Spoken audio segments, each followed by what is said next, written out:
भाई भाई करते तुम चारा ना बन जाओ, अपने हाथों से अपनी संतति का तुम हत्यारा ना बन जाओ। बड़े भाव से श्री राम ने हमको धर्म सिखाया था, संभाजी ने इसी धर्म के खातिर अपना शीश कटाया था। लेकिन तुम तो बस बदल गए थोड़ी सी दावत इफ्तारी से, तभी तो भारत जूझ रहा है सेक्युलर जैसे बीमारी से। नमस्कार, मैं हूं सुरेश चौहान और आप देख रहे हैं बिंदास बोल। आज का बिंदास बोल कोर्ट में राम मंदिर के सुनवाई के बाद का विशेष बिंदास बोल है। हिंदुस्तान के मुसलमान समाज ने हिंदुओं का विश्वासघात किया है। किसी भी प्रकार का भाईचारे की तमाम नारों के बाद किसी भी प्रकार की समझौते की संभावना खत्म हो चुकी है। मैं जानबूझ के आज का शो कोर्ट में सुनवाई के बाद करा। मुझे ही नहीं, हिंदुस्तान के तमाम उन सेक्युलरों को आशा थी कि हिंदुस्तान का हिंदू समाज को, उसके प्रेम को, उसके भाईचारे को देखते हुए मुसलमान समझौता करेगा, 2 कदम पीछे हटेगा, 2 कदम आगे चलकर गले लगाएगा और जो गंगा जमुनी तहजीब की तथाकथित बातें होती है हिंदुओं को मूर्ख बनाने के लिए, उसका उपयोग शायद करके अपनी हार को इस समझौते से बचा लेगा। लेकिन हुआ नहीं। मुसलमानों का जैसा इतिहास दुनिया भर में है वही हुआ और फाइनली आज मैं जब आपके सामने खड़ा हूं तो किसी भी समझौते की संभावना खत्म हो चुकी है। और इसलिए मित्रों, आज मैं आपको यह पूछ रहा हूं कि कहां गई गंगा जमुनी तहजीब, कहां गया वो भाईचारे का भांग। आखिर उस भाईचारे के भांग की नशा में हिंदुस्तान के सामने एक बड़ा प्रश्न चिन्ह खड़ा किया है कि कल के बाद, बल्कि इस मिनट के बाद हिंदुस्तान में दोबारा कोई भी भाईचारे का बहाना ना बताए, हिंदुस्तान में कोई भी दोबारा इस भाईचारे की भांग को किसी दूसरे को ना खिलाए और आज के बाद इस देश में कोई भी गंगा जमुनी तहजीब की बात नहीं करे। क्योंकि प्रभु रामचंद्र जी के लिए जो नहीं हुई वो हिंदुस्तान की और किस समस्या के लिए होगी, नहीं हो सकती, हम जानते हैं। लेकिन हिंदुस्तान को आंखें खोलकर यह जानना समझना जरूरी है, इस भाईचारे के भांग के नशे से बाहर आना जरूरी है। और इसलिए आज का यह बिंदास बोल मैं आपको प्रस्तुत कर रहा हूं प्रभु रामचंद्र जी के चरणों में। आइए हम अतिथि के पास जाए और आपके कॉल्स को ले। इसके पहले विस्तार से मुद्दे को देखें।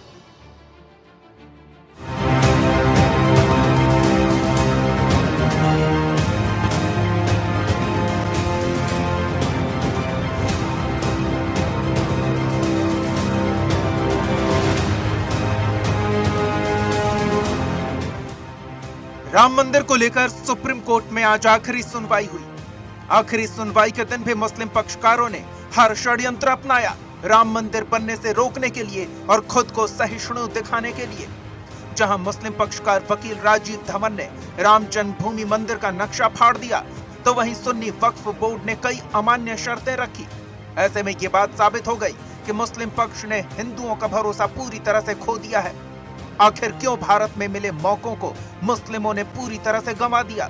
अगर मुस्लिम चाहते तो वो इस मौके को भुना सकते थे और हिंदुओं के दिलों में जगह बना सकते थे, जिससे देश में गंगा जमुनी तहजीब की सबसे बड़ी मिसाल पेश होती। लेकिन भारत के मुसलमानों ने कभी भी गंगा जमुनी तहजीब की मिसाल पेश नहीं की। मुस्लिम कह सकते थे कि हम हिंदुओं को उनके आराध्य भगवान राम का मंदिर बनाने में साथ देते हैं और मिलकर भारत को आगे बढ़ाते हैं। लेकिन मुस्लिम हिंदुओं के भरोसे पर खरा नहीं उतर पाए। ये तो हर कोई जानता है कि भगवान राम का मंदिर अयोध्या में नहीं बनेगा तो फिर कहां बनेगा? क्योंकि हिंदुओं का अयोध्या से आध्यात्मिक रिश्ता रहा है जिसे कभी भी तोड़ा नहीं जा सकता। जैसे मुसलमानों के लिए मक्का मदीना है और ईसाइयों के लिए वेटिकन है, वैसे ही हिंदुओं के लिए अयोध्या है। अगर मुसलमानों से कोई कहे कि वो मक्का मदीना छोड़ दें तो क्या करेंगे? वैसे ही हिंदुओं से भी ये नहीं कहा जा सकता कि वो अयोध्या छोड़ दें, क्योंकि अयोध्या हिंदुओं के दिलों में बसती है। ऐसे में मुसलमानों को चाहिए था कि वो आगे आकर हिंदुओं को राम मंदिर बनाने में सहयोग करते। इससे देश में सौहार्द बनाने में मुसलमानों का भी योगदान कहा जाता, क्योंकि मुसलमान ही कहते हैं कि भारत में गंगा जमुनी तहजीब है जो सदियों से चली है।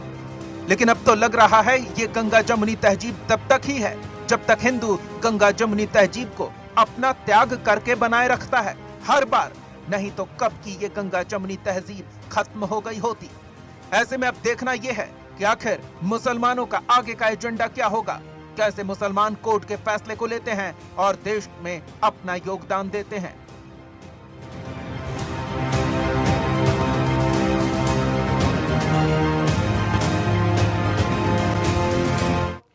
और इसलिए हिंदुस्तान के सामने बड़ा सवाल, भाईचारा खत्म, कहा गया भाईचारे का भांग नशा चढ़ा हुआ था, उतर गया। हमारे साथ दो विशेष अतिथि इस शो में मौजूद है। इसी के साथ स्क्रीन पर इस शो को आप मोबाइल पर, लैपटॉप पर, कंप्यूटर पर, किसी भी इंटरनेट पर डिवाइस पर जो लाइव स्ट्रीमिंग में देख रहे हैं, आप भी मेरे साथ जुड़े हैं। आप कहां है भाईचारा, इस हैशटैग के साथ अपनी बात को रखिए। कॉल करके आप मेरे से सीधे विदाउट एडिट लाइव में बात करिए। मेरे साथ जो दो विशेष अतिथि उपस्थित है, मैं उनके पास चलता हूं। मेरे साथ वरिष्ठ अधिवक्ता है एडवोकेट अश्विनी दुबे जी आपके पास, आपके साथ, और हमारे साथ है फाजिल खान जी। ये दो लोगों के साथ, दो अतिथियों के साथ आप लोग मेरे साथ जुड़े हैं। हम चर्चा की शुरुआत करते हैं, फाजिल खान के पास चलते हैं। फाजिल जी, आप तो बड़ी बड़ी बातें करते थे और आप लोगों ने हिंदुस्तान के हिंदुओं को मूर्ख बना के रखा था। गंगा जमुनी तहजीब कहाँ गई? देखिए चौहान साहब, अभी फैसला आया नहीं है।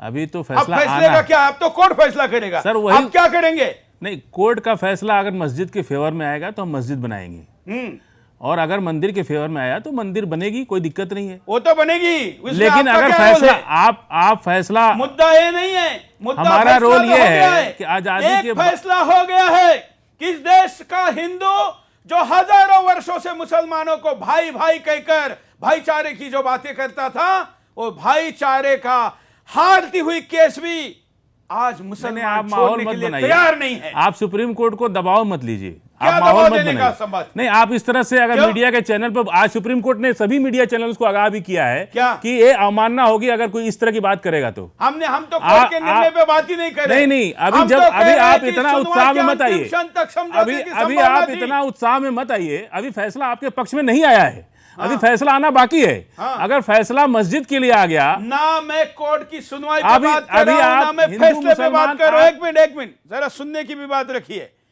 मैं फिर दोहराता हूं, ना मैं कोर्ट की सुनवाई के किसी पहलू पर बात कर रहा हूं, ना मैं कोर्ट के आने वाले फैसले पर बात कर रहा हूं। मैं तो इस फैसला करने के लिए हिंदुस्तान को कह रहा हूं, जो हिंदू तमाम बातें करता था, आपका शिकार हुआ था, जो इकबाल अंसारी वहां का इस केस में केस लड़ रहा है बाबर की तरफ से, उसको वहां के साधु संत अपने गाड़ी में बिठा के लेके जाते थे। उसके मरने पे सबसे ज्यादा और रोए। बार बार कहीं पर भी कुछ हो जाता है तो हमको कहा जाता है, आपका एहसान हमको नहीं कहा है जाता है, चौहान साहब, ये आपका एहसान नहीं है। मेरा एहसान आपके तो जन्म नहीं से है, पहले, ये मेरे पुरखों का है। आपके जन्म लेकिन से मेरे पहले पुरखों भारत के इसी तरह की भाईचारे संस्कृति के में, मेरे पीठ में गांव में आप एक लोगों मंदिर ने है, खंजर खोपा सुनिए, है। मेरे गांव में एक मंदिर है, मंदिर और मस्जिद की एक ही दीवार है, वहां घंटा बजता है या अजान होती है। ये खूबसूरत संस्कृति हमें पुरखों से मिली है। ये आपके एहसान, आपके जन्म से पहले से है ये। अभी आप अब हिंदू हैं, अभी आप हिंदू अब हैं, और जो आपके दादा परदादा हिंदू थे, उन्होंने हमको इतना प्यार दिया, हम कभी समझे नहीं कि हिंदू मुसलमान क्या होता है। दादा ये तो 1992 से 6 दिसंबर 1992, सुन लीजिए, जरा बीच में रुकते सुन लीजिए, जाइए। एक मिनट पूरी बात सुन आपके लीजिए। पूर्वज भी हिंदू आप थे, 6 दिसंबर आपके 1992, पूर्वज भी हिंदू वो थे। छोड़ दीजिए क्या थे, अभी जो हम हैं उसको देख रहे। 6 दिसंबर 1992 के बाद नफरत का माहौल आप लोगों ने खड़ा किया। जब 89 के अंदर हम याद दिलाना चाहते हैं, जब कांग्रेस पार्टी के खिलाफ माहौल बना, देश में जनता दल की सरकार बनी, वीपी सिंह प्रधानमंत्री बने। राजनीतिक बात बिल्कुल नहीं नहीं, बिल्कुल राजनीति, अरे भारतीय जनता पार्टी, आप भारतीय जनता पार्टी का फेवर कर रहे हैं और राजनीति की बात न करें, कैसे चलेगा? बीच में नहीं बोलेंगे। आप राजनीति की बात, राजनीति से इस देश में सरकार बन गई उसी मंदिर के नाम पर हो जाएगा। अश्विनी दुबे जी, आखिर एक इतनी बड़ी संभावना थी, केस हार चुके हैं, कुछ भी सबूत नहीं दे पाए। नहीं, आप नहीं दे पाए, हम लोग केस को जीत जीत रहे हैं। अभी हमारी संभावना 99% है। हिंदुस्तान के दिल में कम से कम जीतने का मौका मुसलमानों के सामने था। जीवन भर से सुरेश जी, जो गंगा जमुनी तहजीब की बात हुई वो हमने ही की, वो हिंदुओं ने की और सिर्फ हिंदुओं पर ही एप्लीकेबल रही। बिल्कुल। और जब भी हमने हमारे भी की, ऐसी बात नहीं है, आप ये आरोप नहीं लगा सकते। भाइयों के लिए बात सभी ने आई, की है, तो ऐसा नहीं है। वो गंगा जमुनी तहजीब आज भी कायम है कभी देश के नहीं अंदर। आए। आप ये देखिए, ये कह रहे हैं 1992, 1885 में पहला मुकदमा अयोध्या के सब जज के सामने निर्मोही अखाड़ा के उस समय के जो प्रमुख थे, उन्होंने डाला कि साहब हमारे भगवान राम के ऊपर चारों तरफ यहां पर जबरदस्ती कब्जा कर लिया गया, हमें पूजा करने की इजाजत दो। पहला मुकदमा जो ये 92 की बात कर रहे हैं। दूसरा मुकदमा 1959 में फैजाबाद जो जज ने, जब वहां के उस समय के गोपाल विशारद जी थे महंत, उन्होंने डाला और फैजाबाद जिला जज ने कहा कि आकर के आप पूजा कर सकते हैं यहां पर तथ्यों के आधार पर कि यहां भगवान राम का मंदिर है। तब वहां पर सुन्नी वक्फ बोर्ड बिल्कुल पार्टी नहीं था। तीसरा, सुन्नी वक्फ बोर्ड कब पार्टी आया? 1961 में। 1989 में जब जस्टिस देवकी नंदन अग्रवाल ने कहा कि रामलला विराजमान डेटी हैं, उनकी तरफ से जब पिटीशन डाली तो यह 3 पिटीशनर, तो कायदे से कहें तो 1885 में भी हिंदू चाहते थे कि वहां पर पूजा करें, मगर पूजा नहीं करने दिया जा रहा था। 92 की बात तो एक ढांचा ढहाने की बात है, जो मामला न्यायालय में लंबित है, जिस पर अभी तय होना है ढांचा ढहा या नहीं ढहा, या क्या हुआ, बाबरी मस्जिद थे या राम मंदिर था, ये सारी चीजें तो तय होने की। लेकिन ये बात है कि जो एक मौका मिलना था ये दिखाने का कि हम इस देश की संस्कृति को मानते हैं और इस देश में रहने वाले हर व्यक्ति यहाँ के फैब्रिक को खराब नहीं कर रहे, तो सामने आते और कहते कि ये यहाँ की मेजॉरिटी की के फेवर में है कि भगवान राम उनके आराध्य हैं। नहीं तो सरकार ने क्यों ना, आपकी सरकार है, उन्होंने क्यों नहीं कोर्ट में एफिडेविट दिया कि हम इसको मंदिर बनाना चाहते हैं? ना तो मुलायम सिंह ने दिया, ना तो योगी जी ने दिया, ना मायावती ने दिया, कोई किसी ने तो नहीं दिया। सरकार को भी तो भारतीय जनता पार्टी की सरकार भी कल्याण सिंह रहे, राजनाथ सिंह रहे, इन लोगों ने कौन सा एफिडेविट कोर्ट को दिया कि साहब इसको हमारे आस्था से जोड़ के देखा जाए, इसमें न्यायालय में मुकदमा नहीं चलना चाहिए? तब मुसलमान सामने आता कि हाँ ठीक है साहब छोड़ दिया जाए। 6 दिसंबर 1992 को आप एक मॉब ले गए, सुप्रीम हाई कोर्ट की स्टे ऑर्डर के बावजूद भी आपने उसको तोड़ दिया, तो क्या वो कानूनी सही था? आप गंगा जमुनी तहजीब के लिए गए थे वहां, आप गंगा एक जाति के लिए तोड़ने गए थे मस्जिद। आप उस समय ये बात करते 89 में जब सभी राम भक्त और मुसलमान एक होकर के बोलते रहेंगे, एक मिनट सर, जब 89 में वीपी सिंह के नेतृत्व में जब खड़े, एक मिनट, एक मुद्दे पे बात आपने कहा पूरा नहीं होने देते सर, आप पूरा नहीं होने देते, पूरा तो होने दीजिए। कैसे एक मुसलमान आगे, एक मिनट, एक बात, ठीक है, आपने कहा तोड़ा, भाई आपने क्या वहां पूजा करके बनाया था? आपने भी तो तोड़ के बनाया था। ये साबित नहीं कर पाए ना आप। क्यों? किसने कहा? किसने तोड़ा? अरे किसने तो साबित हो गया? नहीं साबित हुआ, आप नहीं साबित हुआ साहब, फैसला आएगा आप देख लीजिएगा। नहीं साबित कर पाए आप जिसको किसी ने राम मंदिर तोड़ के मस्जिद बनाया, आपने नहीं साबित कर पाए इसको। 14 दिन की सुनवाई आपको टाइम मिला, आप ये नहीं साबित कर पाए कि यहाँ कोई बाबर ने मंदिर तोड़ के मस्जिद बनवाया था।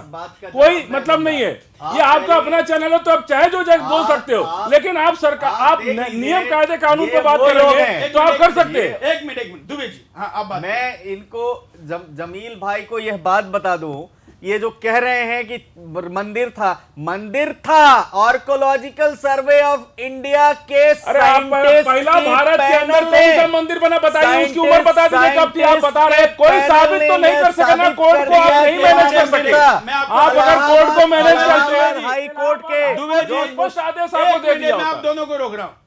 आज की बहस इस विषय पे है ही नहीं, ये सारी चर्चा कोर्ट में हो चुकी है। आज की बहस सिर्फ इसलिए है कि क्या मुसलमानों ने हिंदुस्तान के दिलों में, हिंदुओं के दिलों में जो भाईचारा था उसके पीठ में खंजर खोपा है। आखिर क्यों समझौते के लिए तैयार नहीं हुए? आज का मुद्दा सिर्फ यह है, हम राम मंदिर उसका बाकी विषय पर कोई बात नहीं कर सकते। हमारे साथ कई कॉलर जुड़े, हम कॉलर के पास भी चलते हैं। कॉलर क्या कहना चाहते हैं? आखिर हिंदुस्तान जो चित्र हम यहाँ पर दिखा रहे हैं, भाईचारा टूटता हुआ, ये भाईचारे का क्रैकडाउन, ये भाईचारे के टुकड़े, ये हमारा बीच बीच में आने वाला ये जो आज के शो का वाइफ है, ये जो शो का आज का चित्र है, इस पर देखिए कि आखिर कैसे एक मुसलमान एक हिंदुओं के चित्र में दरार पड़ रही है और भाईचारा तार तार हो रहा है। ये आपके सामने हिंदुस्तान का भाईचारे का चित्र। कॉलर के पास चलते हैं।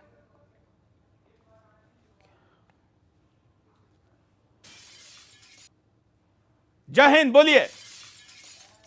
हेलो, बोलिए। हाँ, अशोक चौहान के जी नमस्कार। मैं सुरेश चौहान की हूँ, अशोक चौहान की नहीं हूँ। सॉरी सुरेश चौहान के जी नमस्कार।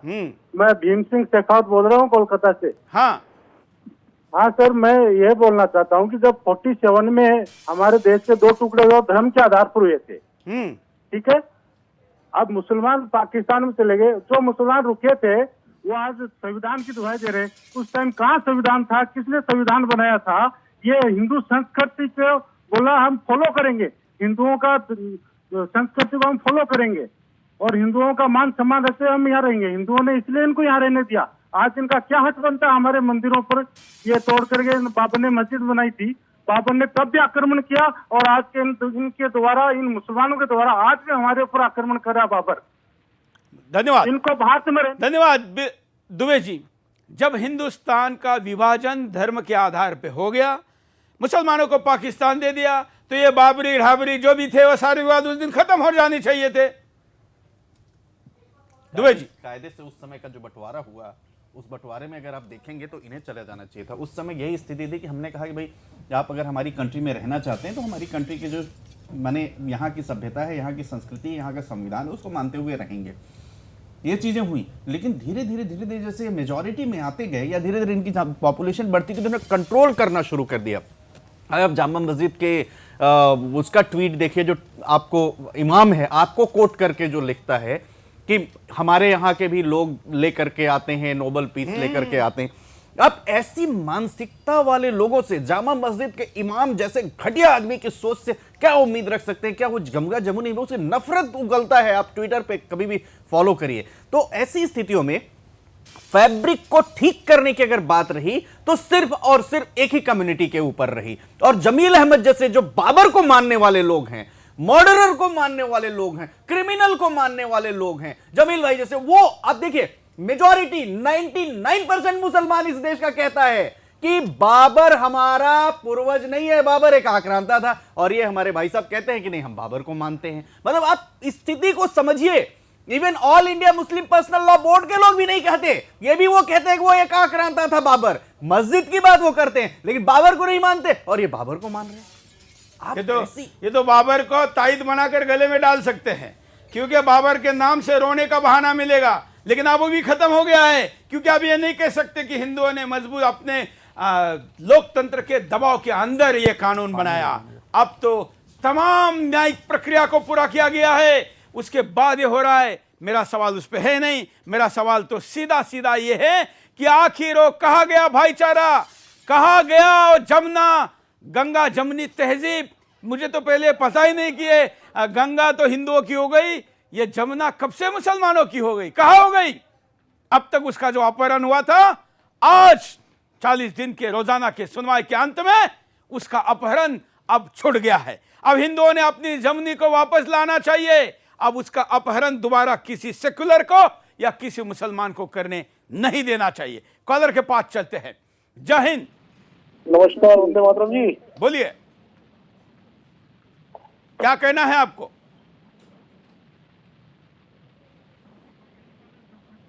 हमारे पास में कौन सा संविधान था? आज ये लोग मुसलमान बोल रहे हैं हम तो भारत के संविधान को मानते हुए, सेकुलर संविधान को मानते हुए यहाँ रुके थे। उस टाइम कहाँ संविधान था हमारा? संविधान 49 में लागू हुआ। उस टाइम एक ही शर्त थी कि हम हिंदू संस्कृति को मानते हुए हम लोग यहाँ भारत में रह रहे हैं, और आज हिंदू संस्कृति पर ये लोग प्रहार कर रहे हैं। बिल्कुल बिल्कुल सही कहा आपने। उस समय तो हमारे पुरखों ने बाहें फैलाकर गले लगाया था, जिसका आज ब्याज के साथ वापस मिल रहा है। अगर तब कभी किसी हिंदू के मन में आया होगा कि आगे 70 साल बाद प्रभु रामचंद्र के जन्मभूमि के मुकदमे को इतना खींचा जा सकता है, या कोर्ट ने कहने के बावजूद, हिंदू के तैयार होने के बावजूद, श्री श्री जैसे एक संत के मध्यस्थ होने के बावजूद मुसलमान किसी समझौते के लिए तैयार ही नहीं हुए। या अगर तब हमारे पुरखों को पता होता तो फाजिल खान जी, आप छोड़िए, आपका कोई हिंदुस्तान में हिंदुस्तानी रहने नहीं देता। लेकिन हमारे पुरखों ने तब गलती की जो आज भुगत रहे हैं। आपके एहसान से हम लोग नहीं रुके यहाँ। हाँ, ये महात्मा गांधी, बाबा अंबेडकर के बनाए संविधान से हैं हम, और जब गए तब आप गलत नामों का उपयोग मत करिए। एक मिनट मैं आपको झूठ बोलने नहीं दूंगा। भारत अच्छा नहीं लगा वो चला गया। झूठ बोलने नहीं दूंगा। आपका हिंदुस्तान नहीं है। आप जैसे लोग ही गंगा जमुनी तहजीब के दुश्मन है इस देश में। आप जैसे लोग ही इस देश को बर्बाद कर रहे हैं। ये महात्मा गांधी और बाबा अंबेडकर के बनाए संविधान से हैं और कोई हमको नहीं रोक सकता और कोई हमको दीक्षा नहीं दे सकता। हम किसी की संस्कृति मानने के लिए बाध्य नहीं है। हम अपने धर्म पे रहेंगे, दूसरे के धर्म की इज्जत करेंगे। जिस आप एक हाथ से दोगे तो एक हाथ से लोगे, अगर आप प्यार दोगे तो प्यार मिलेगा। आपने 6 दिसंबर 1992 को मस्जिद शहीद किया, उसके बावजूद भी हम कुछ नहीं बोले। हम तो संविधान पर भरोसा किए। इलाहाबाद हाई कोर्ट आज आडवाणी जी को, मुरली मनोहर जोशी को, कल्याण सिंह को, सबको आज तलब करके क्या सजा देता है ये देखना होगा। आप मुकदमा आप पर चल रहा है, हम पर मुकदमा चल रहा है क्या? हो गया मतलब केवल बयानों की बात होगी। आप जिस तरह से उसके पहले की बात होगी। आप आपके एहसान से चल रहे हैं। आज दलित का देश है ये, अल्पसंख्यक का देश है। अच्छा, 33,000 करोड़ देवी देवताओं का देश है ये। किसी एक भगवान राम का देश थोड़ा ही है। यहाँ पीर पैगंबर रहते हैं, यहाँ पे तमाम दलित नेता हैं, तमाम 33,000 करोड़ देवी देवताओं का देश है। 1,76,000 पीर पैगंबरों का देश है। किसी एक भगवान का देश है क्या ये? किसी एक जाति का देश है क्या? एक मिनट, आप तय नहीं कर सकते। प्रभु रामचंद्र का देश है। मैं कहता हूँ ये प्रभु रामचंद्र का देश है। हनुमान के मानने वाले हैं। अरे भाई, भगवान के मानने वाले हैं। ये हनुमान किसको मानते हैं? सीता। इतनी भी अकल नहीं है आपको। क्या फालतू बात कर रहे? क्या बात कर रहे हैं? क्या बात कर रहे? हनुमान किसको मानते हैं? एक मिनट चुप रहिए। नालंदा की यूनिवर्सिटी इनको चुप करिए। एक मिनट चुप करिए। पूरी बुद्धिस्ट कंट्री खत्म करके बुद्धिस्टों को कॉलर के पास चलते हैं। कॉलर क्या कहते हैं? दुनिया में कितना आगे बढ़ गया। जय हिंद। बोलिए, कहां चले गए? बोलिए, क्या कहना है आपको? उनसे वफा की है उम्मीद जो जानते ही नहीं वफा क्या है। हाँ। उनका इतिहास ही रिश्तों की कदर करना है। वफादारी में तो इन्होंने अपना कोई धोखा दे रखा है। धन्यवाद। और भाईचारे में हिंदू तो चारा बन गया, मुसलमान भाई रह गया, हिंदू चारा बन गया। चारा भाईचारे में हिंदू चारा बन गया। एक तो इनसे सीखिए गद्दारी। किनसे? पृथ्वीराज चौहान को किसने मरवाया? मोहम्मद गौरी को भारत में कौन लाया? एक मिनट मैं आपको आगाह कर रहा हूं। इस चैनल पर पृथ्वीराज चौहान जैसे महापुरुषों का अपमान नहीं सहूंगा। अपमान नहीं करना है। बिल्कुल नहीं, फालतू शब्द नहीं बोलना है। बिल्कुल नहीं। पृथ्वीराज चौहान को किसने गद्दारी किया बताइए?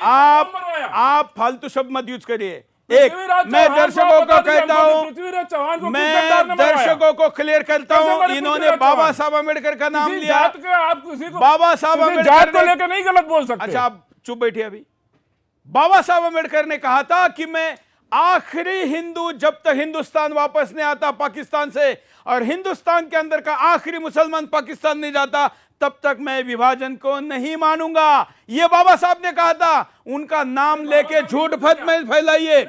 झूठ। अरे आपको पता ही नहीं कि बाबा साहब हिंदू थे क्या? तब कौन थे? नहीं, हिंदू थे। कौन थे? वो बुद्धिस्ट थे। आपको इतनी भी जानकारी नहीं? पता नहीं वो कैसे हिंदू कैसे मुसलमान लोग के तो हमारे। उनसे तो अंग्रेजों ने कहा कि आप भी अपना देश मांगे, वो नहीं मांगे। ये जिन्ना की गलती थी जो पाकिस्तान चले गए, उनको नहीं जाना था। हमारे साथ एक बड़े बुद्धिजीवी। अच्छा चलिए चुप बैठिए। हमारे साथ एक बड़े बुद्धिजीवी जुड़े हैं, और उनका जवाहरलाल नेहरू ने षड्यंत्र करके मुसलमानों को पाकिस्तान बना। हमारे साथ सत्यदेव राय जी जुड़े। अच्छा एक मिनट, आप चुप बैठे। सत्यदेव राय जी जुड़े हैं। मैं दर्शकों को आगाह करूं कि इनके बातों को ऑन रिकॉर्ड मत लीजिए, क्योंकि ये झूठ पे झूठ बोले जा रहे हैं। सत्यदेव राय जी इस पर अपनी राय रखेंगे। हाँ, सत्यदेव राय जी देखिए, थोड़ा जोर से। आज जो चर्चा का विषय है कि राम जन्मभूमि कहाँ हो, या अयोध्या में हो कि नहीं, ये मुद्दा नहीं। मुद्दा यह है कि मुसलमानों ने हिंदुओं के साथ समझौता, भाईचारे का घात क्यों किया? क्यों नहीं आखिर आज वो भाईचारा दिखाया?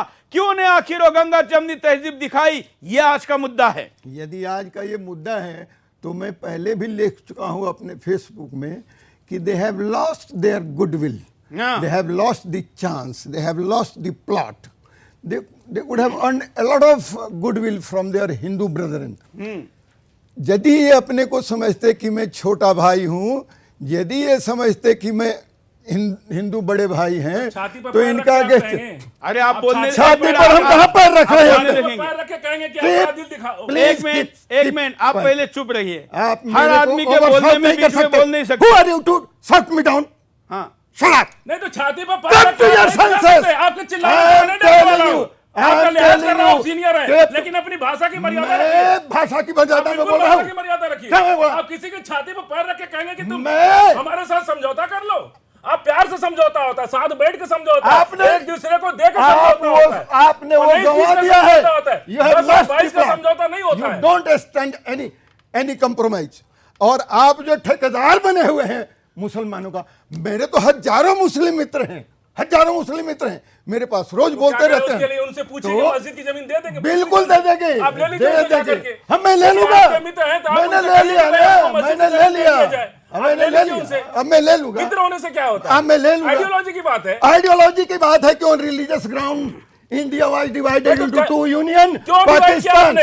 आई Divide क्यों हुआ? आई वाज नॉट तो द पार्टी, क्यों divide किया आई वाज आपने? नॉट ये द देश पार्टी हमारा था, एंड तो यू इसको आर बांटा आल्सो क्यों नॉट द आपने? पार्टी, यू डोंट जब हमने इस अखंड हिंदुस्तान You बनाया don't- तो आपने क्यों बांट दिया? I आजादी belong की to लड़ाई Afghanistan. साथ लड़े थे। And we will आप बड़ा ensure- बांटा क्यों? we will आप ensure- ऐसे लोग थे जिन्होंने महात्मा गांधी की इसीलिए हत्या We करवा will दी ensure- क्योंकि वो बंटवारे के You खिलाफ थे। are- आप चाहते थे बंटवारा ये करना, ये इसीलिए महात्मा महात्मा गांधी गांधी को मरवा दिया महात्मा आपने गांधी के मरने क्योंकि वो मरने का बंटवारे सवाल के नहीं। खिलाफ थे। ये आप चाहते थे कि 49 हिंदुस्तान बट जाए और मुसलमान यहाँ से चला जाए कुछ और हम नहीं यहाँ के होगा। दलितों Come to your को दबा senses. करके उनसे And शासन if करेंगे। you अपना don't Raja come to your बने रहेंगे। senses, we will bring you to your senses.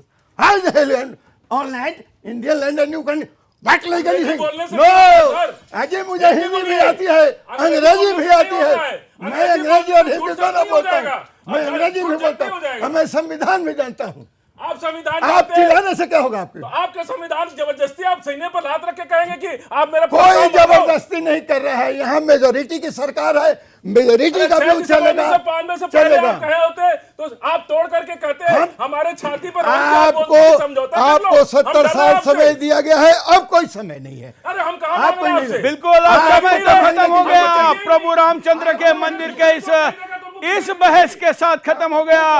अंतिम दिन भी किसी समझौते के जो शगुफा छोड़ा गया था वो शगुफा भी शगुफा निकला। इस समझौते के बीच प्रभु रामचंद्र जी को लेकर जो अनर्गल सांप की तरफ विष वपन किया गया वो भी हिंदुस्तान कभी नहीं भूलेगा। क्या क्या हुआ उसमें देखिए।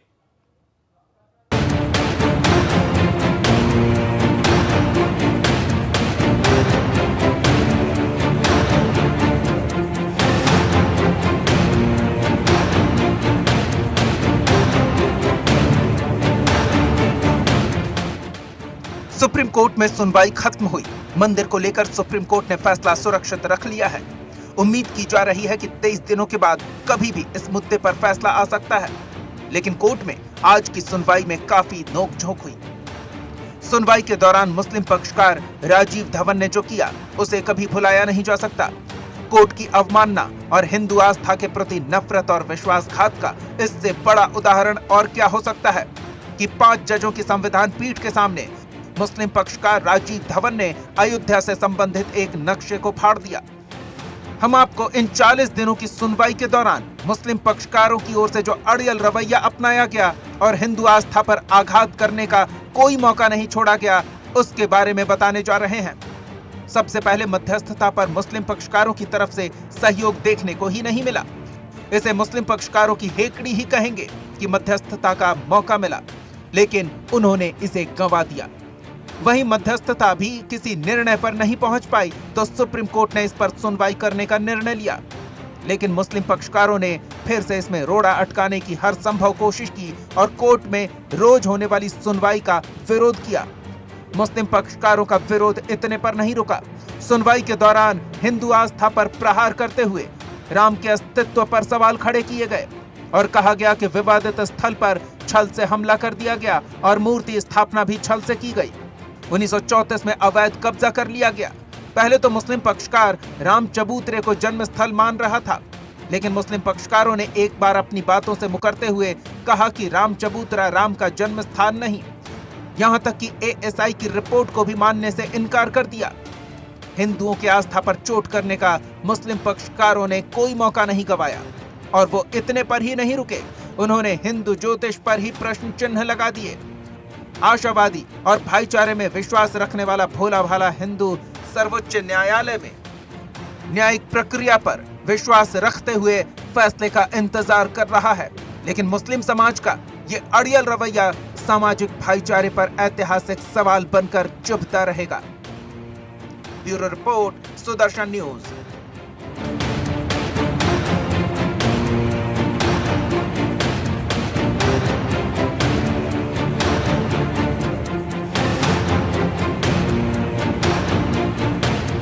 हमारे साथ अश्विनी दुबे जी है। अश्विनी दुबे जी, जैसे स्टूडियो का या कहीं भी जगह का एक प्रोटोकॉल होता है, सुप्रीम कोर्ट का भी एक प्रोटोकॉल होगा। और जब देश की सबसे बड़ी बेंच, सबसे बड़े न्यायालय की सबसे बड़ी बेंच सामने बैठी हो, तो उसके सामने प्रभु रामचंद्र जी के जन्मस्थान के नक्शे को फाड़ना, यह वकील का कैसी हरकत है? क्या आपके प्रोफेशन में इसको कैसे देखा जाता है? ये बहुत डेरोगेटरी, मिसकंडक्ट, न्यायालय की अवमानना और उसके साथ साथ एक गलत मैसेज पूरे समाज में देना है कि जब बाबर था तो वो भी आक्रांता था और बाबर को जो रिप्रेजेंट करने वाले हैं वो भी आक्रांता है, चाहे अदालत के अंदर हो चाहे अदालत के बाहर हो, चाहे अयोध्या में हो चाहे काशी में हो चाहे मथुरा में हो, जहां भी हो, यह है कि उनके आखिरी दिन आखिर में बाबर की आत्मा उन सीनियर एडवोकेट के उसमें घुस ही गई। आप देखिए कितना अनएक्सेप्टेबल है। और चीफ जस्टिस की ग्रेटनेस देखिए कि बाहर इनको क्रिटिसाइज ना करें लोग, उन्होंने सारा अपने ऊपर ले लिया कि ठीक है हमने ही कहा था,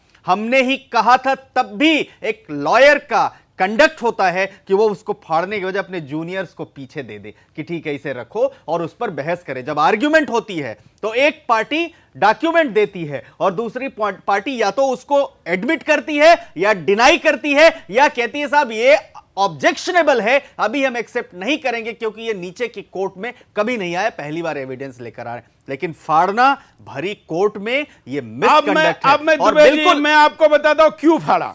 मैं आपको बताता हूं। अब तो बाकी सारे लोग इसको जिस खबर से दिखा रहे हैं मित्रों, ऐसा नहीं है। जब से यह सुनवाई शुरू हुई है प्रभु रामचंद्र जी के खिलाफ, हमारे आस्था के खिलाफ ऐसी ऐसी अनर्गल बातों को इसलिए किया गया क्योंकि हिंदू समाज उसकी रिएक्शन दे, देश में कुछ ना कुछ घटे और वो कुछ ना कुछ घटने के कारण सुनवाई रुक जाए, वर्षों से चल रहा ये ड्रामा और खिंच जाए, ज्यादा से ज्यादा लंबा ये और मुकदमा चले, निर्णय ना हो, ये चीफ जस्टिस रिटायर्ड हो जाए, उसके बाद फिर नई बेंच बनेगी, फिर सुनवाई होगी, अर्थात ये मुकदमा और खींचता जाएगा। और ये बार बार मुकदमे को खींचने के लिए इनकी तरफ से एक रणनीति का हिस्सा था। उस रणनीति में यह था कि ये दंगा हो, हिंदू समाज प्रतिक्रिया दे, उस प्रतिक्रिया से मुकदमा खींच जाए। आज भी यही किया गया। प्रभु रामचंद्र जी के जन्मस्थान के ऐतिहासिक नक्शे को फाड़कर हिंदू समाज आज अगर कोई रिएक्शन करता तो फैसले की घड़ी और टल सकती थी, ऐसा उनका मानना था। लेकिन हिंदू समाज एक आशावादी, अपने संविधान को मानने वाला और कानून को पालन करने वाला है। उसको पता है कि निर्णय तो राम का है और राम करवा लेंगे।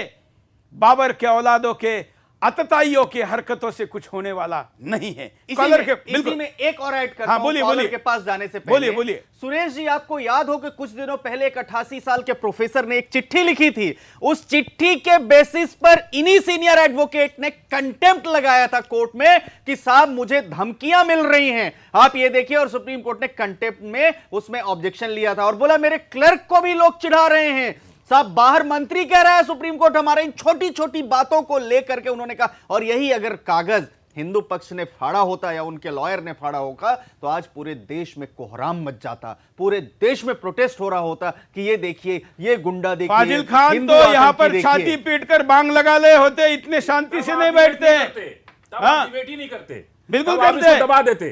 अच्छा, तब आप दबा देते। ऐसा तो होने वाला ही नहीं है। ऐसा हजारों साल में हुआ नहीं। आप सुन लीजिए, सुप्रीम कोर्ट वो एक कौन डिले टैक्टिक्स किया आप देख लीजिए। एक आइन टाइम पे जब 2 घंटे बाद सुनवाई बंद होनी है, उस समय आप नक्शा दे रहे डिले टैक्टिक्स के लिए ना, ताकि मामला डिले हो जाए, फैसला ना। डिले टैक्टिक्स के लिए ये रास्ता बनाया गया है कि जब पहले हमारे अपोनेंट एडवोकेट को दिया जाता है कॉपी की, साहब हम ये सबूत पेश कर रहे हैं, और अगर कोर्ट में देंगे तो अब कोर्ट कहेगी साहब इसका जवाब दीजिए, तो गया 2 हफ्ता। और अगर इस समय 18 में कोर्ट को अगस्त 18 में एडिशनल सबूतों की जरूरत नहीं है। सुन लीजिए, 18 अगस्त को उन्होंने परमिशन मांगा कि हम ये सबूत पेश करना चाहते हैं, और पेश कब किया? अंतिम सुनवाई के अंतिम समय के 2 घंटा पहले। तो क्या वो डिले टैक्टिक्स हिंदू पक्षकारों की तरफ से ही तो हो रहा है ना? ताकि बीजेपी और चलिए, 10 साल राज करे। अपने मुद्दे पर फिर लौटते हैं। आज का ये भाईचारा, ये जो स्क्रीन पर भाईचारा टूट रहा है ना, ये बिखर रहा है, दरार पड़ रही है। ये भाईचारे का हाल है हिंदुस्तान के। ये भाईचारा जो पीठ में खंजीर खोपा जाता है, तब इस प्रकार की बातें होती है। कब तक मूर्ख बनाएंगे फाजिल खान जी हिंदुस्तान को? कब तक मूर्ख बनाएंगे? प्रधानमंत्री, गृह मंत्री, चीफ जस्टिस, आप सारे जज, आप हम तो धवन साहब पे भी भरोसा किए, हम तो वहां भी खुद नहीं लड़ रहे, हम तो वहां भी धवन साहब को आगे किए, धवन साहब पे अब कितना और भरोसा चाहते हैं आप हमसे बताइए? प्रधानमंत्री जवाहरलाल नेहरू से लेकर के आज तक एक भी मुसलमान नहीं, कोई चीफ मिनिस्टर नहीं, कोई गवर्नर नहीं, कोई सांसद नहीं, कोई हमारी पार्टी नहीं, कोई हमारा लीडर नहीं, मतलब उसके बाद भी हम आप पर भरोसा करें? फाजिल खान, आपका कहना, एक मिनट मेरे सवाल का जवाब दीजिए। सिंह क्या मुसलमान थे? एक मिनट, वाजपेयी, चंद्रशेखर जी सब लोग मुसलमान थे। एक मिनट जवाब दीजिए। पाकिस्तान मांगने के बाद ये आशा रखना अपने आप में मूर्खता है, उतने आप में मूर्खता है। पाकिस्तान कौन मांगा? एक दूसरा, एक मिनट मैं आपसे, बिरला पर जब टैक्स लगाया तो उन्होंने कहा कि ये मुसलमान की औकात है बिरला पर टैक्स लगाने के लिए, इनको पाकिस्तान भेजो। ये पार्लियामेंट की कार्रवाई में है, आप पढ़िए उसको। बोल रहे हैं ये अरे सर, आप अच्छा एक मिनट मैं आपसे, मुसलमान नजर आता है फाजिल खान, मैं आपसे स्पष्टीकरण नहीं चाहता था। निजाम हैदराबाद ने कहा कि नहीं बटना चाहिए पाकिस्तान, इसलिए उनके ऊपर कार्रवाई कराई गई। अरे ये तो बंद करा सके। अच्छा एक मिनट मैं दर्शकों को फिर कहूं कि मुझे लगता है हमने हमारे यहां पर एक टेस्ट का मशीन लगाना पड़ेगा कि कुछ लिया तो नहीं है। मतलब हैदराबाद पाकिस्तान में जाने की बात कर रहा था और ये कह रहा है कि हैदराबाद वाले ने कहा कि विभाजन नहीं होना चाहिए। क्या मूर्खता की हदें हैं। निजाम क्यों नहीं पाकिस्तान चले गए? निजाम क्यों नहीं पाकिस्तान चले गए? अगर वो सपोर्टर थे तो पाकिस्तान ही जा रहे थे, नहीं पाकिस्तान ही जा रहे थे। सरदार पटेल अगर नहीं होते तो हैदराबाद से लेके पाकिस्तान तक 10 किलोमीटर चौड़ा सड़क होती। सड़क तो पाकिस्तान नहीं ध्यान बनता। रखिए, समझिए बात को, सरदार पटेल नहीं होते तो पाकिस्तान नहीं बनता। ये पाकिस्तान बनाने के पीछे भारत को लूटने की साजिश थी कि हम जिंदगी भर इस पर राज कर सके। तो सरदार पटेल, अगर मुसलमान यहाँ होता सरदार तो पटेल क्या के एक खिलाफ भी बोल रहे हैं? मुसलमान प्रधानमंत्री? आज 100 सीट पाकिस्तान में चली गई, वो 100 MP जीत के आते कि नहीं आते यहाँ मुसलमान? मतलब पार्लियामेंट में 150 MP होते कि नहीं होते? एक बात रखिए, एक बात करने नहीं दे फाजिल रहे, खान एक मिनट, आपका कहना है कि हिंदुस्तान का विभाजन सरदार पटेल ने किया? उन्हीं लोगों ने किया। आप महापुरुषों पर ये चौथी घटना है आज के एक शो में। मेरी आप सरदार पटेल को इस देश का विभाजनकारी कह रहे हैं। पूछना चाहते हैं किसने किया? महात्मा गांधी ने किया नहीं, जवाहरलाल नेहरू ने किया नहीं। अच्छा, तो किया किसने? तो किसने कर दिया? दुबे जी आप क्या कहेंगे? मैं तो इनको मेरे ख्याल से हम हिस्ट्री समझा दें। निजाम पाकिस्तान में जाना चाहता था, निजाम जिन्ना के साथ जाना चाहता था और वहां पर सरदार पटेल की खूबसूरती का ये दूसरा जो जम्मू एंड कश्मीर, सुनिए, जम्मू कश्मीर और हैदराबाद, आप जो निजाम की बात कर रहे हैं, जम्मू कश्मीर के महाराजा हरी सिंह ने इंस्ट्रूमेंट ऑफ एक्सेशन जब साइन किया इंडिया के साथ, और जो पीओके की बात, जो आप लोग पीओके की बात करते हो, वो पीओके भी इंडिया का ही पार्ट है। वहां के ओरिजिनल राजा ने भारत के साथ संधि पर, विलय पर, इंस्ट्रूमेंट ऑफ एक्सेशन पर हस्ताक्षर किए और पाकिस्तान जिस जिन्ना की बात आप कर रहे हैं, पाकिस्तान में भारत में रहता है। हमारे साथ कॉलर जुड़े, कॉलर के पास चलते हैं, आप भी स्क्रीन पर चल रहे नंबर पर कॉल करके अपनी बात को कह सकते हैं। जय हिंद, बोलिए। नमस्कार सुरेश जी, मैं राहुल बोल रहा हूँ अयोध्या से। मुझे 2 मिनट समय दीजिएगा क्योंकि आप अक्सर अपने शो में एक बौद्धिक आतंकवाद बोलते हैं। हाँ। तो वो चीज मुझे सामने दिख रही है फाजिल खान के रूप में। बिल्कुल सशस्त्र आतंकियों से ज्यादा खतरनाक होते हैं सभी, मैं साफ दिख रहा हूँ फिलहाल, क्योंकि मैं अयोध्या से बोल रहा हूँ और बात यहाँ सेकुलरिज्म की है कि किसने निभाया किसने नहीं निभाया। तो फाजिल खान जी पूरा सुनिएगा। सेकुलरिज्म 1 मिनट के लिए भी मुसलमानों ने नहीं निभाया। सुनिएगा, पहला जो आपने फैजाबाद कोर्ट में शूट फाइल किया, आप बोलते समय थोड़ा आराम से बोलिए, आवाज फट रहा है। हाँ बोलिए। पहला जब आपने फैजाबाद कोर्ट में शूट फाइल किया तो उसमें साफ लिखा कि ढोल मजीरे घंटे ये सब शैतान की आवाज है। ये सेकुलरिज्म है आपका पहला। दूसरा, गोधरा से जो भगवान राम की पूजा करके गोधरा से राम भक्त लौट रहे थे, जिंदा जलाया ट्रेन में आप लोगों ने उनको, ये सेकुलरिज्म था क्या आपका? इसके बाद अयोध्या में 5 मुसलमानों ने आतंकी हमला किया, यह सेकुलरिज्म था तुम्हारा? दूसरे बात, आपने सेशन कोर्ट से लेकर सुप्रीम कोर्ट तक भगवान राम को लगातार अपमानित किया। हिंदुओं ने कभी पूरा हिंदू पक्ष का सुना हो, अल्लाह मोहम्मद पे एक शब्द उठाया हो, लेकिन आपने काल्पनिक है, वो पैदा नहीं हुए, यहाँ नहीं हुए, वहां नहीं हुए, आप लोगों ने सारी बात की। और रही बात आप सुन तो लीजिए, सुनो, बौद्धिक आतंकवादी सुनो पहले। और दूसरा एक चीज और, अभी आप बता रहे हो गांधी अम्बेडकर का बड़ा नाम ले रहे हो ना आपने अभी परसों महान बताया औरंगजेब को इसी कोर्ट में। एक बार बताओ पूरे ट्रायल में जहां तुमने गांधी औरंगजेब का नाम लिया, गांधी और इनका नाम अम्बेडकर का नाम लिया, कोर्ट में तो तुम्हारे लिए बाबर और औरंगजेब महान है, लेकिन जब टीवी पे बोलना है तो गांधी और अम्बेडकर आ जाते हैं, पहली चीज। और दूसरी चीज, एक चीज और बतानी है, 3 साल पहले उसी अयोध्या में मात्र 7 किलोमीटर दूर राम जन्म भूमि से दुर्गा पूजा का समापन करके हिंदू लोग जा रहे थे गंगा जल छिड़कते हुए, मस्जिद पे 2-4 बूंदे गंगा जल की पड़ गई थी, चाकू कैंची से पेट फाड़ दिया था हिंदू का। 3 साल पहले की घटना, जाके पता लगा लेना कि कितना सेकुलरिज्म है, जबकि तुम्हारी सरकार भी नहीं है तब तुम्हारे अंदर यह सेकुलरिज्म है। जब बाबर रहा होगा तो तुमने कितने पेट फाड़े होगे इसका एहसास तुमको अच्छे से होगा। तुम्हारे पुरखों ने शायद उसी समय कन्वर्जन किया रहा हो, ये भी संभव है। और इसके भी अलावा ठीक है, अयोध्या के कम से कम 10 संतों ने हाशिम अंसारी की मदद की है पैसे से। तुम बताओ कि हिंदू महासभा की मदद कितने मुसलमानों ने की केस लड़ने में? लीजिए मुझसे इसका, आपके जो मानसिकता में जो क्रोध भरा है ना, ये ऐसे ही इस तरह के जब टीवी शो देखिएगा ना तो आपका ऐसे ही दिमाग में भ्रमित रहेंगे। आपने जो घटनाएं घटी, गुजरात का मुख्यमंत्री कौन था जब वो घटना घटी, तो कौन था बताइए? जब आपका आग लगी उस समय मतलब आग लगाने वाला कौन था देखना नहीं है, नहीं, तो मुख्यमंत्री सरकार कौन था? क्या है? सरकार क्या अभी तो ये फैसला कभी सच्चाई सामने आती ही नहीं है। मुझे लगता है मुसलमान क्यों मारेंगे भाई? फाजिल से फाजिल बातें करने का कोई मतलब नहीं है। नहीं, आप बताइए, कोई मतलब नहीं। कॉलर के पास चलते हैं। जिसकी बात कर रहे हैं, कॉलर के पास सरकार चलते हैं। किसकी थी भाई? जय हिंद, बोलिए तो होती है। क्या कहना है आपका? स्क्रीन पर चल रहे नंबर पर कॉल करके आप अपनी बात को कह सकते हैं। अगर हम क्रिमिनल है, जय हिंद, बोलिए बोलिए, आप लाइव में जुड़ चुके हैं, बोलिए। हाँ, मैं कुर्बान शांतनु दिवांगन बोल रहा हूँ सर। ये जो भाईचारे की जो बहस चल रही है, हाँ, तो इन लोगों से, ऐसे लोगों से बाहर पर इन लोग को बुलाते ही क्यों है सर? ये लोग तो जो है अपनी ही जीत पे अड़े रहते हैं। हाँ, इन लोग को बुलाना ही मत, बुलाइए ही मत इन लोग को। बात जो करनी है वो जो है अपने हिंदू पक्ष की बात कीजिए, इन लोग को बुला के जो है टाइम बर्बाद ही मत करिए सर। मैं इतना ही बोलना चाहता हूँ। नेपाल में अच्छा अरे आपको कहाँ जाना है वो तय करेंगे। ओ ध्यान रखिए, सुदर्शन पर बैठे हैं आप, ध्यान रखना फाजिल खान। ये तो इनकी जो है ये पूरी मानसिकता ही सऊदी हाँ, अरब की तरफ है। एक सज्जन व्यक्ति को क्या बोल रहे हैं। चलिए, कब कब क्या हुआ ये भी आपको देखना जरूरी है आज के इस शो में। देखिए, नहीं,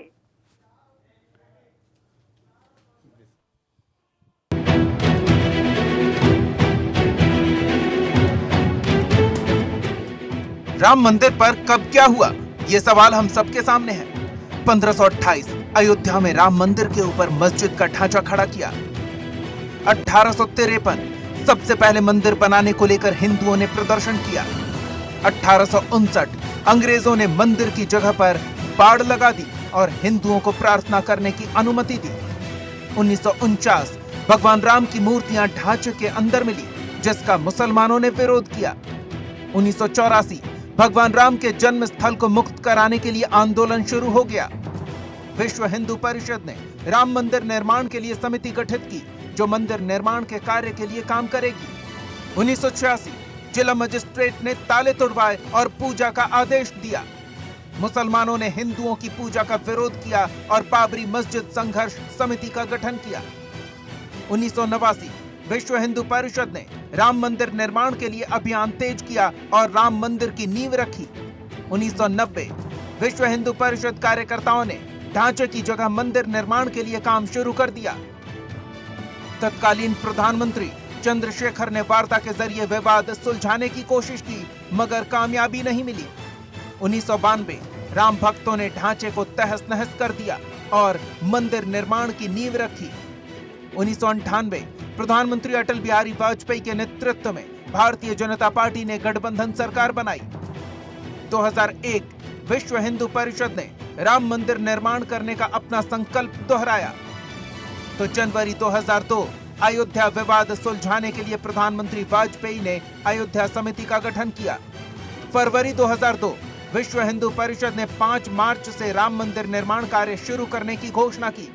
तभी अयोध्या से लौट रहे कार सेवकों को ट्रेन में जिंदा जला दिया, जिससे गुजरात में दंगे भड़क उठे। 13 मार्च 2002 सुप्रीम कोर्ट ने अपने फैसले में कहा कि अयोध्या में यथास्थिति रहे। 15 मार्च 2002 राम भक्तों ने सरकारी अधिकारियों को शिलाएं सौंपी। अब ऐसा लगने लगा कि मंदिर जल्द ही बनने वाला है और भगवान राम अब टेंट में नहीं रहेंगे। 22 जून 2002 विश्व हिंदू परिषद ने मंदिर निर्माण के लिए राम जन्मभूमि के हस्तांतरण की मांग उठाई। जनवरी 2003 रेडियो तरंगों के जरिए ये पता लगा कि नीचे मंदिर जैसी कोई इमारत मौजूद है। मार्च 2003 केंद्र सरकार ने सुप्रीम कोर्ट से राम जन्मभूमि पर पूजा पाठ की अनुमति देने का अनुरोध किया। अप्रैल 2003 इलाहाबाद हाई कोर्ट के निर्देश पर पुरातत्विक सर्वेक्षण विभाग ने विवादित स्थल की खुदाई शुरू की। जून महीने तक खुदाई चलने के बाद आई रिपोर्ट में कहा गया है कि उसमें मंदिर से मिलते जुलते अवशेष मिले हैं। जून 2003 कांची पीठ के शंकराचार्य जयेंद्र सरस्वती ने मामले को सुलझाने के लिए मध्यस्थता की। अप्रैल 2004 आडवाणी ने अयोध्या में राम मंदिर में पूजा की और कहा कि मंदिर का निर्माण जरूर किया जाएगा। जुलाई 2005 हथियारबंद आतंकियों ने परिसर पर हमला किया, जिसमें 5 आतंकी मारे गए। 20 अप्रैल 2006 कांग्रेस सरकार के लिब्रहान आयोग ने कहा वीएचपी के लोगों ने ढांचे को गिराया। जुलाई 2006 सरकार ने अयोध्या में राम मंदिर की सुरक्षा के लिए बुलेट प्रूफ कांच का घेरा बनाए जाने का प्रस्ताव किया। प्रस्ताव का मुस्लिम समुदाय ने विरोध किया और कहा कि यह अदालत के आदेश के खिलाफ है। 19 मार्च 2007 राहुल गांधी ने कहा, अगर नेहरू गांधी परिवार का कोई सदस्य प्रधानमंत्री होता तो बाबरी मस्जिद न गिरी होती। 24 नवंबर 2009 लिब्रहान आयोग की रिपोर्ट संसद के दोनों सदनों में पेश। आयोग ने अटल बिहारी वाजपेयी और मीडिया को दोषी ठहराया और नरसिम्हा राव को क्लीन चिट दी। 26 जुलाई 2010 राम जन्मभूमि पर सुनवाई पूरी हुई। 8 सितंबर 2010 अदालत ने अयोध्या विवाद पर 24 सितंबर को फैसला सुनाने की घोषणा की। 17 सितंबर 2010 हाई कोर्ट ने फैसला टालने की अर्जी खारिज की। 30 सितंबर 2010 एक ऐतिहासिक फैसले में इलाहाबाद हाई कोर्ट ने अयोध्या के विवादित स्थल को राम जन्मभूमि घोषित किया। 9 मई 2011 सुप्रीम कोर्ट ने इलाहाबाद हाई कोर्ट के फैसले पर रोक लगाई। 26 फरवरी 2016 राम मंदिर के निर्माण को लेकर सुब्रमण्यम स्वामी ने सुप्रीम कोर्ट में याचिका दाखिल की। 21 मार्च 2017 मुख्य न्यायाधीश जे.एस. खेहर ने कहा कि अयोध्या विवाद मामले को आपसी बातचीत से सुलझा लेना चाहिए। 7 अगस्त 2017 सुप्रीम कोर्ट ने सुनवाई के लिए 3 जजों की बेंच का गठन किया। 20 नवंबर 2017 शिया सेंट्रल वक्फ बोर्ड ने सुप्रीम कोर्ट से कहा कि मंदिर अयोध्या में और मस्जिद लखनऊ में बनाई जा सकती है। 6 जुलाई 2018 उत्तर प्रदेश सरकार ने सुप्रीम कोर्ट से कहा कि कुछ मुस्लिम संगठन सुनवाई में देर कराने की कोशिश कर रहे हैं। 3 जुलाई 2018 सुप्रीम कोर्ट ने साफ किया कि अयोध्या में राम मंदिर पर 20 जुलाई से लगातार सुनवाई होगी। 20 जुलाई 2018 सुप्रीम कोर्ट ने फैसला सुरक्षित रखा। 27 सितंबर 2018 सुप्रीम कोर्ट ने राम जन्मभूमि से जुड़े 1994 वाले फैसले पर पुनर्विचार से इनकार किया। 16 अक्टूबर राम मंदिर मामले की सुनवाई सुप्रीम कोर्ट में संपन्न। 16 अक्टूबर को मुस्लिम पक्ष की कोर्ट में गुंडागर्दी, राम मंदिर का पुराना नक्शा फाड़ा, लेकिन अब कोर्ट का फैसला आएगा तभी राम मंदिर निर्माण का रास्ता साफ होगा।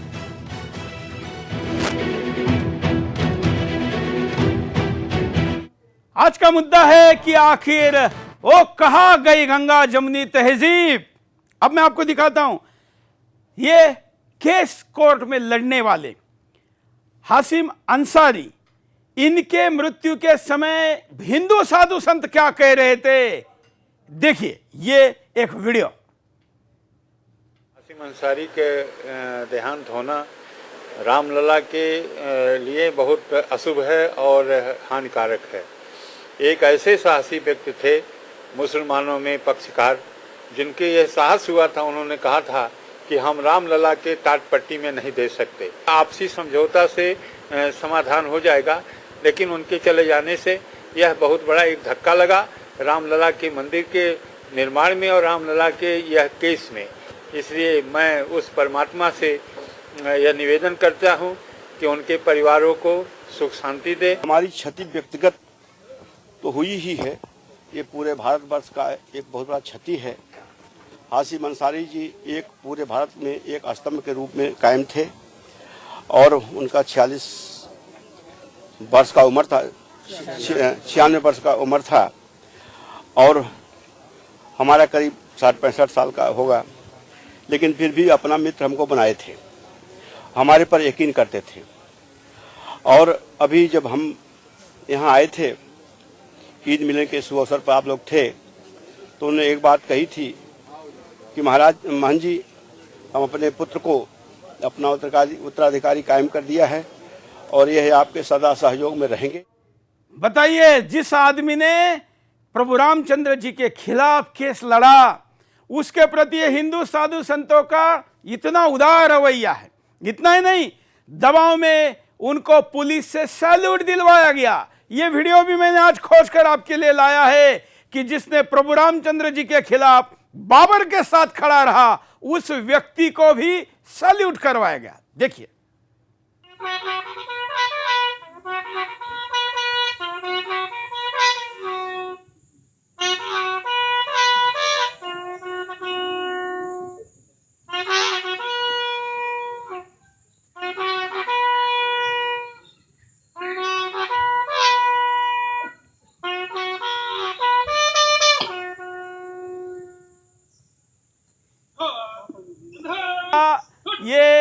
ये जो सलामी दी गई थी, ये सलामी अखिलेश सरकार के दौरान दी गई थी। तो आप समझ सकते हैं कि मुल्ला मुलायम सिंह की सरकार होने के कारण ये अंसारी को, हाशिम अंसारी को, जो कि रामचंद्र जी के खिलाफ कोर्ट में अपना जीवन भर 96 साल तक जो आदमी लड़ा, वो आदमी को इस प्रकार से सलामी दी गई थी। अब हिंदुस्तान के भाईचारे का जो भांग है, उस भांग का एक वीडियो मैं आपको दिखा रहा हूं। मंदिर में इफ्तार, कभी किसी मस्जिद में आपने नवरात्र का उपवास खोलने का कोई वीडियो नहीं देखा होगा, लेकिन हिंदुस्तान को भाईचारे का भांग कितना चढ़ा है। देखिए एक मंदिर में क्या हो रहा है। तो अजीब है और व्याज है, इसका संदेश जो है पूरी दुनिया, पूरे देश ही नहीं पूरी दुनिया को मिलना चाहिए। और ये अयोध्या का ही मंदिर है, राम जन्मभूमि से चंद कदमों पर दूर मंदिर में इफ्तार। और आज ये इफ्तार हिंदुस्तान को समझ में आ गया कि उन्होंने क्या किया है। आखिरी प्रतिक्रिया प्रोफेसर सत्यदेव राय जी, आखिरी प्रतिक्रिया। देखिए, मैंने पहले भी कहा है, जिस गंगा जमनी तहजीब की बात कर रहे हैं, बेहतर तो ये रहा होता कि मुस्लिम पक्षकार लोग, जैसे ही क्लिंचिंग एविडेंस आया आर्काइव्स का, आर्कोलॉजिकल सर्वे ऑफ इंडिया का, that team was appointed by high court, और वो उसके जो हेड थे, ज्वाइंट डायरेक्टर डॉक्टर, बिल्कुल तभी इसको मान लेना चाहिए था, लेकिन मान नहीं लिया। आप तीनों का मैं आभारी हूं, आपने समय दिया। आप दर्शकों का भी आभारी हूं कि आज के कार्यक्रम में आप बड़े पैमाने पर, आज फेसबुक ट्विटर पर तो लाइव थे ही, आज हमारी तमाम टेलीफोन लाइनें भी पैक थी, लोग अपनी बात को कहना चाह रहे थे। मैं दर्शकों को बताऊं कि आज हमारे गेस्ट कोऑर्डिनेशन ने जिस फाजिल खान को आपके सामने लाया था, उन्होंने जो ऐतिहासिक गलत और झूठ बोला है, उसका मैं खंडन करते हुए आज के इस शो का आपका धन्यवाद करता हूं। धन्यवाद, जय हिंद।